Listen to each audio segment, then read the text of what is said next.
On today's show, we continue the design principles for residential comfort advisors.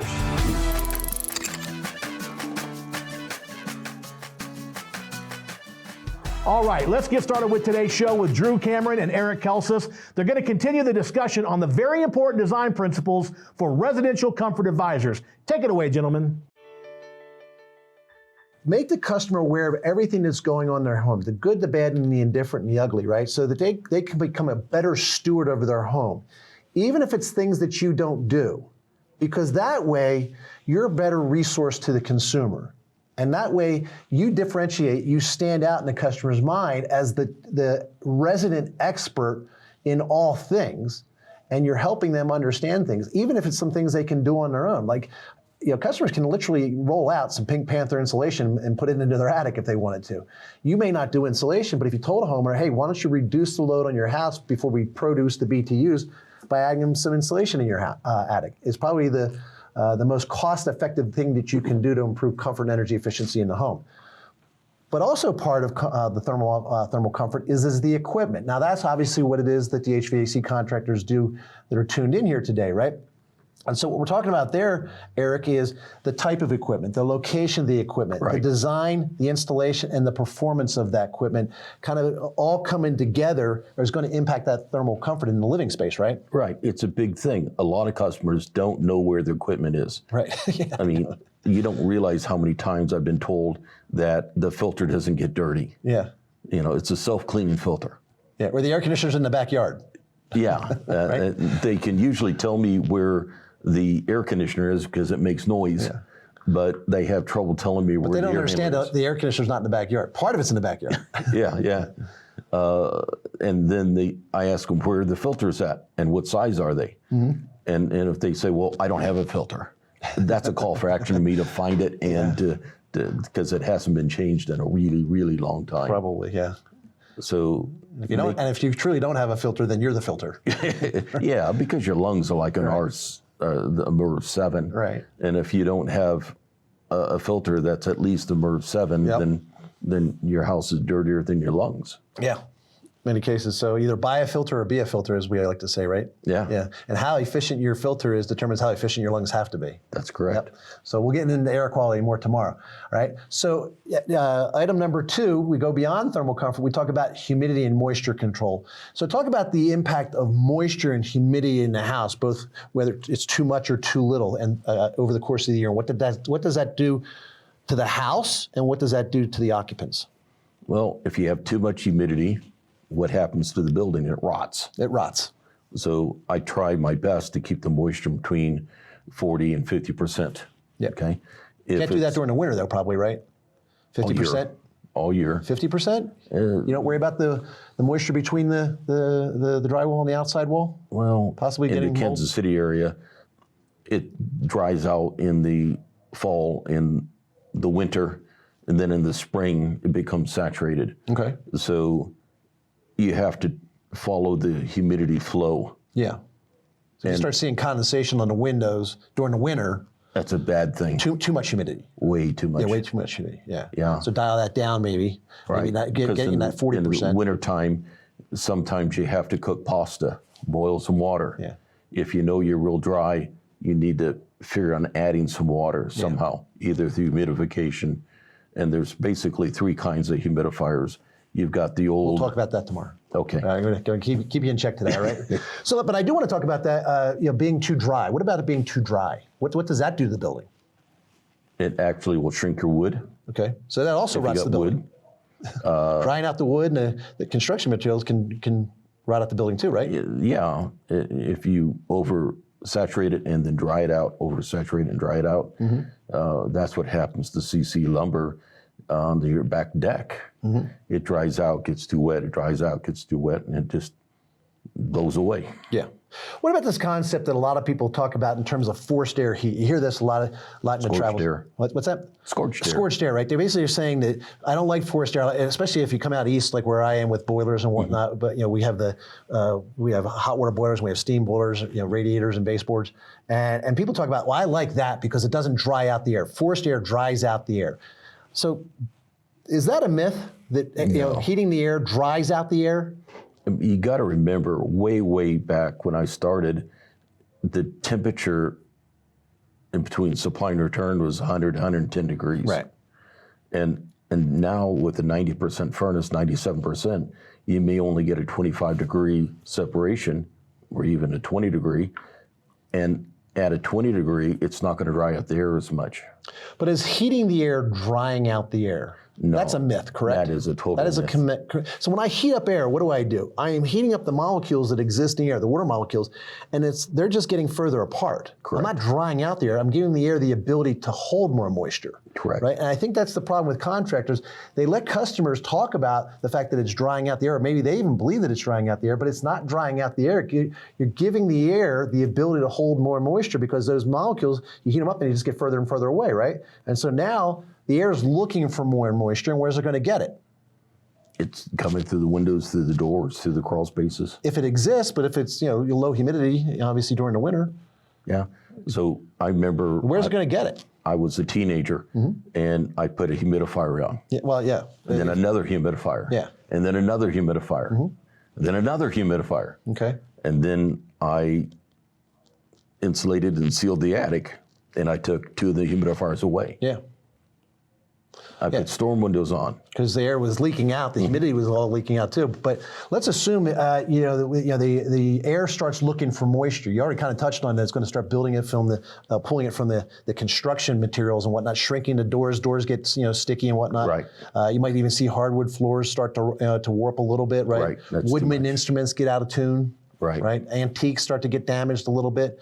Fabric, carpet, and furniture and whatnot starts to dry out. And what happens to us as humans when the air's looking for moisture? Our lungs literally become damaged because of lack of moisture. Yeah. Our lips start bleeding. Our nose starts bleeding. Yeah. Dry skin. Very dry skin. Headache. Yeah. Yeah. Static electricity. Yeah. So keeping the moisture in the building is very, very important. Yeah. So again, too much humidity, not enough, right? We got to manage that humidity and moisture properly, to sustain the building as well. Building pressure, obviously houses breathe and they breathe uncontrollably. And Allison Bales, you want to write that name down, Allison, A-I-A-L-I-S-O-N, Bales, B-A. He does a blog every other week. Yeah, B-A-I-L-E-S, energyvanguard.com.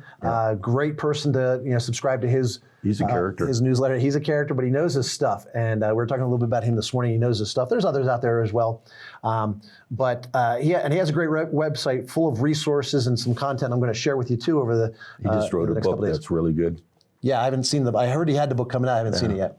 I just ordered it. I haven't read it either. But he actually talks about, and actually the title of the book is Houses Breathe. Yep. Yeah, but should they? Or they don't have to, or they're not supposed to, something like that, right? Yeah, That's the name of the book, right? But they're going to breathe whether you want them to or not, unless you do a good job sealing and proving that they're sealed. Yeah, so let's talk a little bit about that, because you talked about that at the top of this show, ABC, right? Attics, basements, and then conditioned spaces, right? And talking about how houses breathe and they breathe uncontrollably, and there's this concept called the stack effect. Correct. So do you want to kind of talk about that real quick? Stack effect is... What does it mean? What's happening in the house? Well, you got the chimney effect or stack effect. Okay, so if you have an old atmospheric hot water heater, old atmospheric furnace, it's how you get the gases to exhaust is temperature. Right. And so if you go back 60, 80, 100 years ago, the brick chimneys had to be super, super hot. Yeah. 600 degrees, 700 degrees. So they would draft. And would literally put torches underneath the chimney to heat them up. Right. Well, it's not energy efficient at all. No. So now through EPA and the government has demanded that we make everything more and more efficient. Yeah, yeah. And so we've literally gone from a 0.5 static pressure to greater than that. Mm-hmm. So the stack effect is such a powerful thing, we have to overcome it. So how's that impacting the living space though? Like what's happening in the living space to result in, like you said attic first, right? Deal with the attics, sealing that, because air is leaking out at the top. Right. It's not uncommon that 50% of your heat loss you gain is in the attic. Right. And 12, 15% can be in the basement. Yeah. Because if we're losing air at the top of the house, right, where are we going to get the air? At the bottom, right? So basically, what we're talking about here, the stack effect is that leakage of that air at the top of the space, and air is now being replaced at the bottom of this space. Even if you're on a slab or a crawl or a basement, it's coming in at the bottom, and then in the middle, it's equal, right? And so there's a great video if you go on YouTube and look at stack effect, Dr. Energy Saver, and Larry Janeski has about a 13-minute video on this. Yep. Really compelling, and will help you and your team to see what's going on in the house. And he'll basically see you're basically, leaking at the top and kind of getting pressurized at the bottom. You're actually sucking at the bottom and blowing at the top. And basically what he says is if we go ahead and we seal the top, and then of course re-insulate, right? Seal any leakage at the top, then we stop the need for any air to come into the bottom. And we actually improve the comfort and the efficiency in the space. The problem is a lot of people basically start thinking about encapsulating their crawl space first, and really what you should be doing is air sealing the attic floor and then blowing back in the insulation. So suck, seal, and blow is what we say, right? Suck out the insulation in the attic, right? Seal the attic floor, any of the penetrations and chases, and you said can lights or recessed lighting. Can lights are one of the worst. Yeah. So it's what I do with can lights is I put an LED retrofit kit in. Yep. And if you do that, and seal the can light really well, you can bring down the infiltration to 0.05 CFM per can light. Yep. You can go from 20 CFM to 0.05 CFM. And you make the house so much more comfortable and so much more energy efficient by doing that. And it's one of the most cost-effective things you can do. One of the most cost-effective things. I mean, I'm telling you, sealing that attic floor, putting those can light kits in, and putting some additional insulation in there. In fact, most houses are well short of today's recommended Department of Energy insulation values, regardless of where you are in the United States.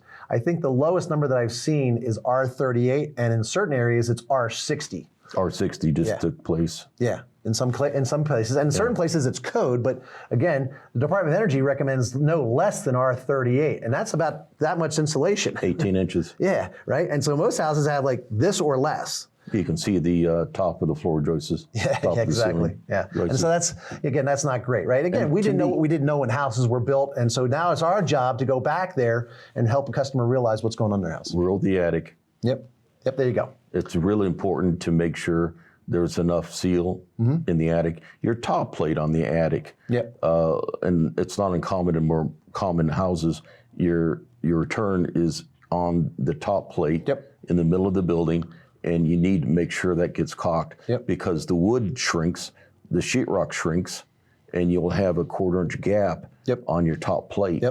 It's more important to do your top plate than the outside wall plates. Yes. Even though they're important too, but it's the top plate because we have a return, and we don't duct a return until frequently now. Yeah, we do now. Code says you have to duct a return. Well, in some cases, some places you don't, but some places you don't have to duct returns. You can do free returns through the joist spaces and stud cavities in a lot of places still. Okay. Yep.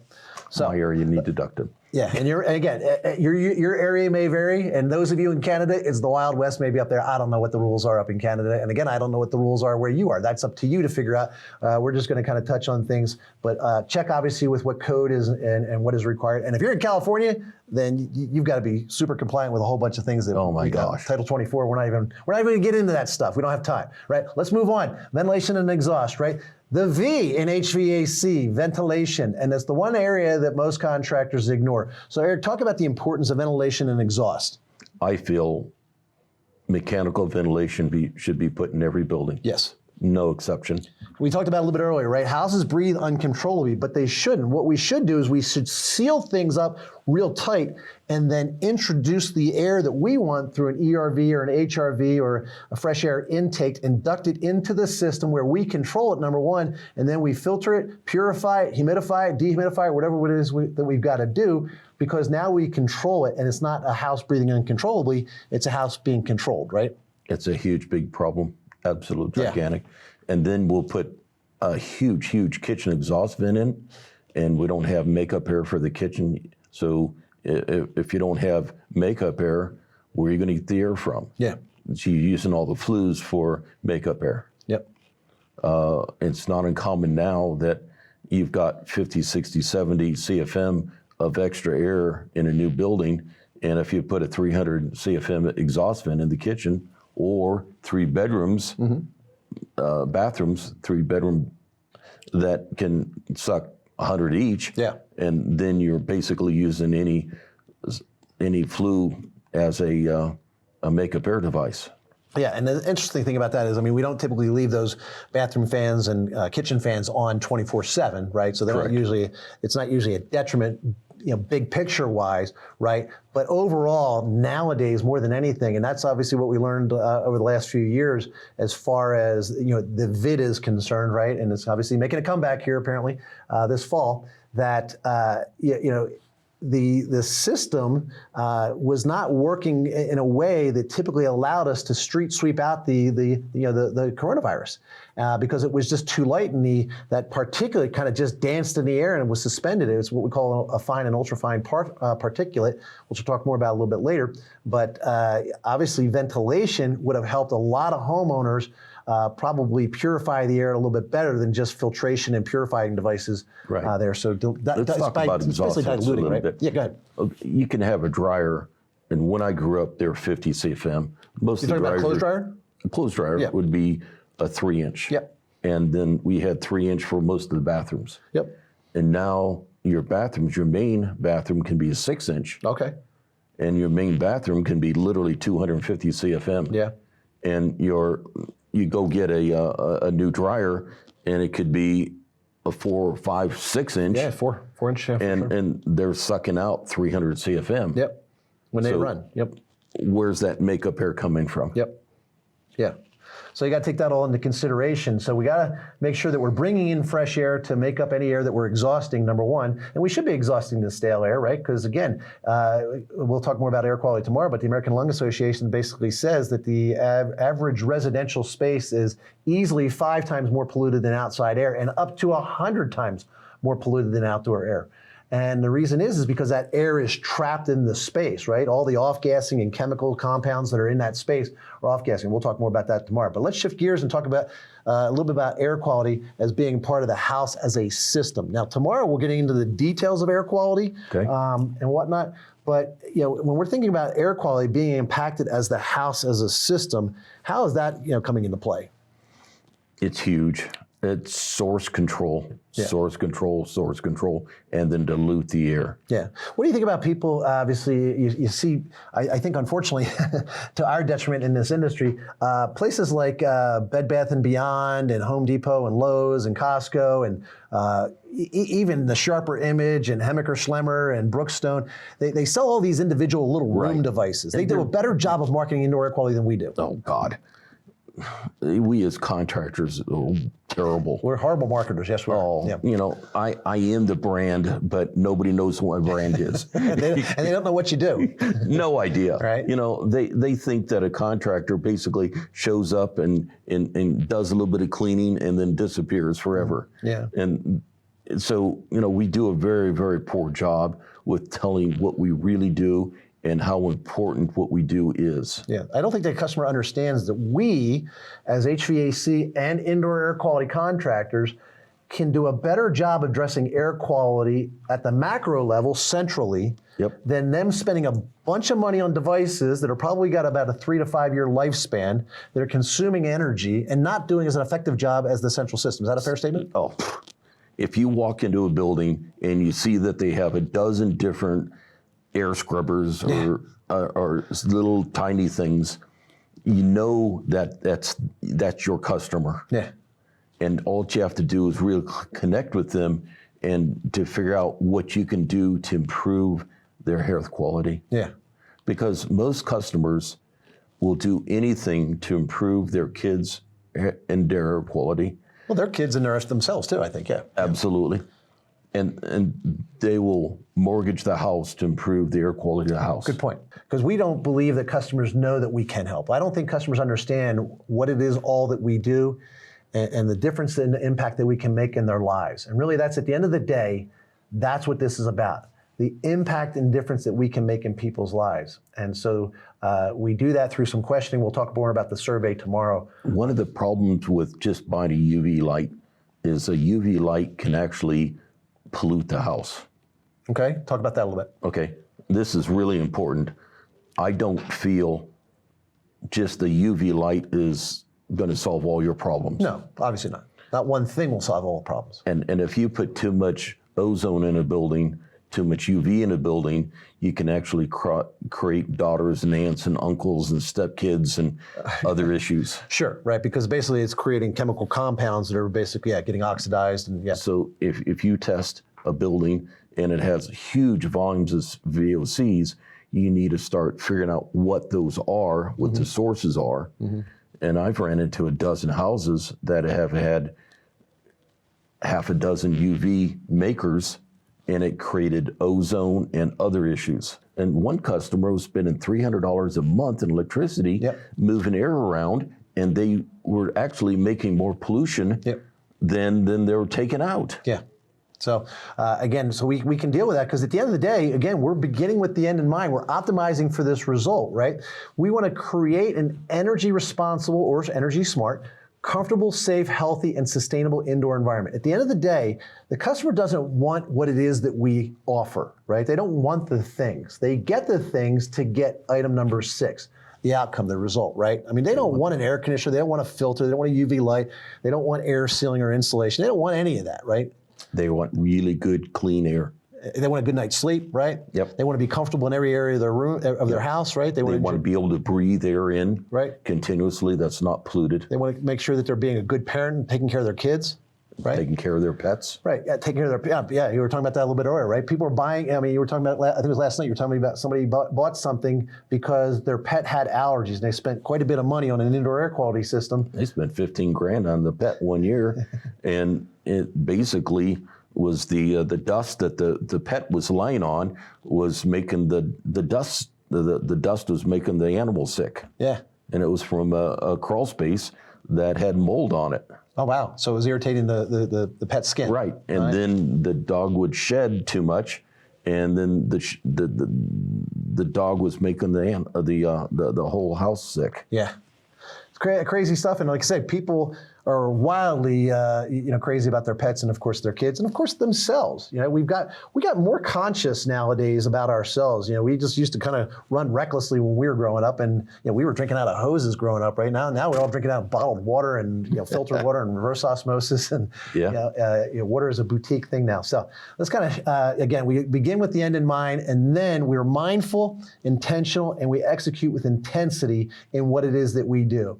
Right, but we begin with that end in mind. And so item number 6 is what I want you thinking about when you go into a home, is that's what a customer ultimately wants, right? How are we going to get there? We're going to look at the first 5 items, right? And that's what we're going to build on over the next couple days, is the house is a system and it all functions together. And I understand some of it you may not do yourself. And again, we didn't even talk about plumbing and electrical stuff. I'm talking about just the comfort aspect of things.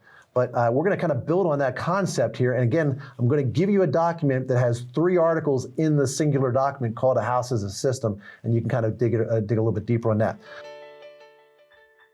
Awesome content right there from Drew and Eric. Be sure to share this on Facebook. And if you're not a member, click the button below. You'll get a free 30-day trial, which will give you access to all of our content here at Contractor University. That's our show for this week. We'll see you next time. Until then, my friends, bye-bye for now.